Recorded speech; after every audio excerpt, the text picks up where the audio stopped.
Bueno, finalmente vamos con uno de los temas también más de moda en el examen MIR, que es la disfunción eréctil. Hasta ahora, o hasta hace pocos años, o relativamente pocos años, era un tema del que no se preguntaba absolutamente nada, y cada vez tiende a preguntarse mucho más. ¿Por qué? Pues porque cada vez estos pacientes tienden a acudir más a la consulta, a demandar por esta circunstancia. Y por lo tanto se está convirtiendo en una pregunta de MIR, porque se está convirtiendo en un perfil habitual de paciente en la consulta.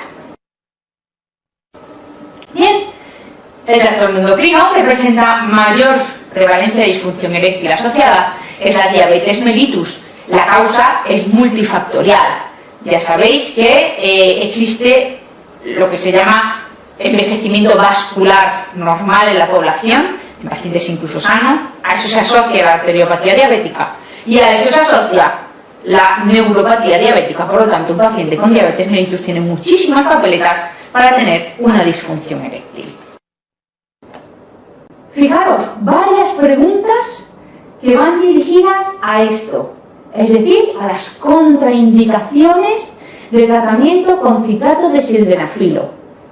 Digo citrato de sildenafilo, como puedo decir tadalafilo, valdenafilo, cualquier otro. Ya sabéis que son moléculas muy similares y que las únicas variaciones principales entre ellas son respecto a la farmacocinética. Bien, lo más importante es que aunque la creencia popular o la mitología aparecida en torno a todas estas sustancias hacen que parezca que es facilísimo morirse de un viagrazo, como se dice vulgarmente, en realidad esto no es así. Solo hay 3 contraindicaciones absolutas. 1, uso de nitratos. 2, insuficiencia cardíaca severa o angina inestable. Y fijaros que estos pacientes no solo tienen contraindicada la administración de citrato de sildenafilo, sino que lo que tienen contraindicada es la propia relación sexual como cualquier otro ejercicio físico. Y por último, 3, infarto agudo de miocardio reciente. ¿Cómo de reciente? Hace menos de 6 meses. Son las únicas 3 contraindicaciones absolutas y son muy importantes porque en el MIR, como vais a ver tanto en esta pregunta como en esta siguiente, se ha preguntado muchas veces. Yo he puesto 2 ejemplos, pero en realidad se ha preguntado muchas más veces. Y fijaros en esta otra pregunta, varón de 78 años sexualmente activo. En los años 80 alguien hubiera leído esta primera frase y hubiera saltado la pregunta directamente. Pero hoy, este paciente de 78 años sexualmente activo o con ganas de ser sexualmente activo, acude a la consulta a preguntar por disfunción eréctil. ¿Cuál es el problema de estos pacientes? Fijaros, las expectativas de tratamiento, insisto, por toda la mitología y sabiduría popular que se ha desarrollado alrededor de estas sustancias, son muy altas. Pero es que para que funcione hay que cumplir varios criterios, 2 de los cuales dependen íntimamente del paciente y en muchos casos no van a funcionar. El primero es que hay que tener deseo sexual y muchos de estos pacientes directamente es que ya no tienen libido o no tienen deseo sexual. Además, en la mayoría de casos vienen acompañados por la señora de 76 años sin ninguna ganas de ser sexualmente activa. Y por lo tanto, mientras el señor te va contando, ella va dando pasitos para atrás y cuando ya te hace la pregunta de entonces yo podría tomar, ella te dice, esa señora no va a colaborar mucho. Y la segunda circunstancia fundamental para que esto funcione, además del deseo sexual, es una excitación sexual y unos juegos preliminares mucho mayores de los que serían necesarios para conseguir una erección normal. Por lo tanto, estos pacientes que tienen unas expectativas muy altas, en realidad muchas veces no van a cumplir criterios que hagan que estos fármacos funcionen, aunque ellos sigan queriendo ser sexualmente activos. Vasculares, tabaco, otros fármacos, depresión, etcétera, etcétera. Normalmente, en muchos casos, salvo en estos casos que son pacientes añosos con pluripatología, etcétera, incluso en estos también, claro, muchas veces la causa es multifactorial. Fijaros, esta es una imagen de una arteriola sana o supuestamente sana de un varón de 46 años.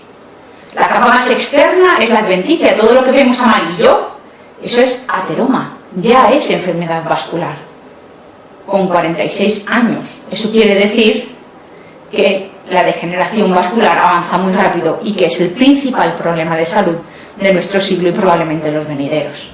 De hecho, claro, algo que parecía lógico cuando se empezó a usar el citrato de sildenafilo para esta patología es que cuando nosotros damos el citrato de sildenafilo lo que hacemos es facilitar a ese endotelio que se pueda rellenar de sangre, entre comillas, para que se puedan ingurgitar los cuerpos cavernosos. Es decir, que en cierto modo protegemos el endotelio de este tipo de degeneración ateromatosa. Bien, se ha conseguido demostrar que evidentemente el citrato de sildenafilo no es tan inteligente que uno se lo toma y ¡puf!, se va a los cuerpos cavernosos. No, sino que protege el endotelio de todo el organismo. Y por lo tanto ya se ha demostrado que dosis mínimas diarias de sustancias, citrato de sildenafilo o similares, consiguen disminuir la incidencia de infarto agudo de miocardio y de eventos cardiovasculares en los pacientes que lo tomaron. Así que no descartéis que en un futuro, no sé cuánto de lejano, pero puede que suceda en un futuro, parte del tratamiento preventivo del llamado síndrome metabólico, ya sabéis, estos pacientes gordos, diabéticos, hipertensos, hipercolesterolémicos, bla, bla, bla, también sea citrato de sildenafilo a dosis mínimas para proteger su corazón, sobre todo el endotelio de sus coronarias. Bien, estamos en el tema de disfunción eréctil y evidentemente es lo que vamos a ver su tratamiento.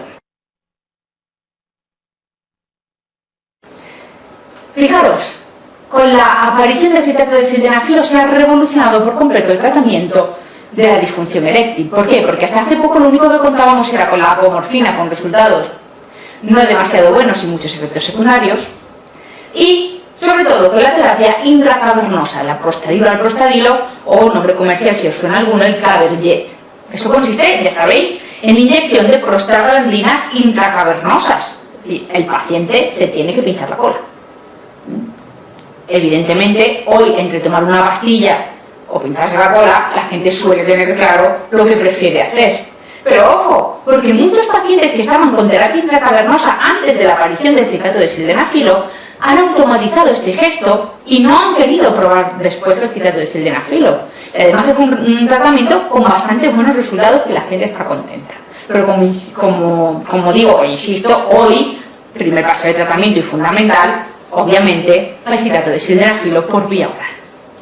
Por último, la tercera línea de tratamiento, tenemos la cirugía revascularizadora. Cuidado, porque al demostrarse que entre el 60 y el 80% la causa es vascular, si la cirugía revascularizadora nos obliga a demostrar que tenemos un lecho distal permeable, hoy, con esa fisiopatología que sabemos de la disfunción eréctil, ha quedado relegada a muy pocos pacientes. ¿Qué pacientes? Principalmente pacientes jóvenes con malformaciones vasculares, sobre todo con fístulas arteriovenosas, etc. Pero nada más. Y por último, la prótesis de pene. La prótesis de pene consiste en dos cilindros hidráulicos que se colocan sustituyendo los cuerpos cavernosos. Y eso va conectado a dos cosas. La primera, a un reservorio de suero que va intraabdominal. Y la segunda, a un sistema de dispositivo con un botón on-off que se deja en el escroto. Cuando el paciente quiere tener una erección, le da al on, el suero pasa de reservorio abdominal a los falsos cuerpos cavernosos y el paciente tiene una erección. Cuando no quiere tener la erección, le da al off, el suero se vuelve al reservorio abdominal y el paciente deja de tener una erección. Esto no es tan guay como os pueda parecer, porque si pensáis detenidamente, una erección en sí misma no provoca placer alguno. El placer, el erotismo y por lo tanto el orgasmo van por vías diferentes. Por lo tanto, a ese paciente tener esa erección no le supone ningún placer. Y en cambio, si le permite que en momentos de excitación sexual, líbido, deseo, le permita mantener la erección que le ayude a llegar al orgasmo, pero que, insisto, una vez llegado ese momento, no sirve para nada tener esa erección. Puede dar problemas de infecciones, como cuerpo estaño que es, etc. Y además la apariencia, bueno, pues es bastante artificial, pero bueno, es un tratamiento que ahí está, de tercera línea para pacientes a los que desgraciadamente no podemos ofrecerle ninguna alternativa útil en los casos de tratamiento anterior. Finalmente, simplemente un comentario acerca de la dapoxetina. La dapoxetina es un fármaco que ha salido relativamente reciente, el verano pasado, no el anterior, que salió para la eyaculación precoz. Os sonará a todos porque han dado con ello los medios de comunicación hasta la saciedad y periódicamente hacen una especie de resumen y vuelven a hablar de ello. No es más que un inhibidor selectivo de la recaptación de la serotonina, exactamente igual que el Prozac y que todos los demás. De hecho, estos fármacos ya se habían utilizado hace tiempo para tratar la eyaculación precoz. Pero claro, ¿qué pasa con estos fármacos? Como sabéis de sobra de farmacología y de psiquiatría, son fármacos que alcanzan su efecto a partir de los 2-3 meses de administración. Es decir, que estamos hablando de, para obtener efectos, un tratamiento de larga evolución. Y estamos hablando de un paciente que no presenta otra patología salvo una eyaculación precoz. Y está tratando de forma prolongada un tratamiento de ese calibre para una eyaculación precoz, en muchos casos pues el riesgo-beneficio no era rentable. Pero además, y mucho más importante que todo esto, es que el uso a largo plazo, es decir, para conseguir efectos terapéuticos de estos fármacos, los principales efectos secundarios son disminución de la libido y disfunción eréctil. Por lo tanto, sí, el paciente dejaba de tener eyaculación precoz, pero le daba igual. Así que se demostró que estos fármacos no podían usarse a pesar de que sí mejoraban la eyaculación precoz. ¿Qué novedad incorpora la dapoxetina? Pues uno muy importante, y es que alcanza dosis máximas terapéuticas, es decir, su efecto principal, entre 1 y 3 horas después de haberlo ingerido. Y se elimina, tiene una vida media en torno a las 6-12 horas, lo que significa que a las 24 horas no queda ni rastro en el organismo. Por lo tanto, podemos usarlo a demanda porque su efecto es muy rápido y además no tiene los efectos acumulativos que presentaban el resto de inhibidores de la recaptación de la serotonina. Así pues, es un fármaco que se usa a demanda, exactamente igual que el citrato de sildenafilo, para la eyaculación precoz. ¿Cuál es el problema? Pues comercialmente no está teniendo todo el éxito que preveían, entre otras cosas porque muchos pacientes asocian disfunción eréctil y eyaculación precoz. Y por lo tanto, claro, la compra de todos esos fármacos, que la ingesta de todos esos fármacos, como no están financiados por el sistema de salud español hasta el momento, resulta siendo realmente caro. Y después, porque parece que muchos pacientes siguen sin consultar por esta causa. Y por lo tanto, parece que al final la proyección comercial no está siendo tanta como ellos preveían inicialmente. Y bien, con esto terminamos el repaso a la urología. Ánimo y suerte, que como os digo y os dije antes, es muy rentable.